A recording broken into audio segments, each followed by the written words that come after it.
Саламатсыздар ма? Шу қаласы Ыбырай Алтынсарин атындағы орта мектебінің қазақ тілі мен әдебиеті пәнінің мұғалімімін.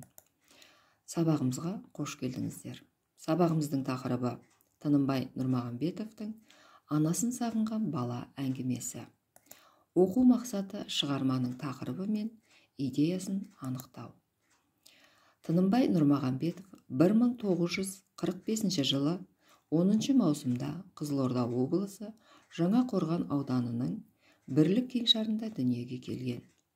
1968 жылы Қызылорда қаласындағы Гоголь атындағы педагогикалық институтының қазақ тілі және әдебиеті факультетінің бітірген. Еңбек жолын көп тиражды Су құрылысшысы газетінен бастаған.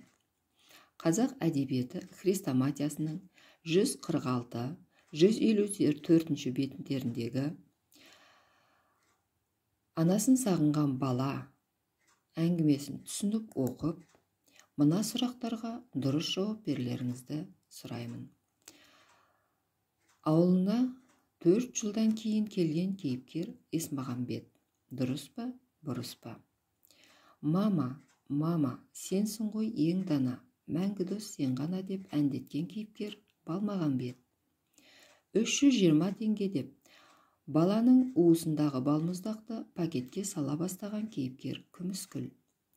Атаңның мазасын алма, баламыз тентек екен деп кетеді ғой деген кейіпкер әжесі Мейіргүл. Мен туралы қайта ойлан, уәдеңді ұмытпа деген сияқты күйде томсырайып тұрған кейіпкер Сержан. Атасы Сержанды қалаға анасына алып кетемін деген уәдесінде тұра алмаған кейіпкер Есмағамбет. Одан кейін мына тест сұрақтарына жауап берулеріңізді сұраймын. Мына мақалдың жалғасын табыңыздар. Ана алдында құрмет. Баланың тілі бал. Ананың ізін қыз басар. Қарызынан құтыла алмайсың. Болатын бала пысық. Қарға баласын аппағым дейді. Әр бала өз ата-анасының жанында болу тиіс. Сабағымызды Құралай Сәтмағамбетованың «Ару ана» әнімен аяқтағым келеді. Өз балаңнан артық бала бар мана. Мәз боласың, жарай қалсам шаруаңа. Теңізді де кешіп өтсем жетпей ме? Жан ботасын сағынғанда ару ана. Ару анасың, мен ботаңмын жан ана. Сенсіз менің бақ жұлдызым жанама.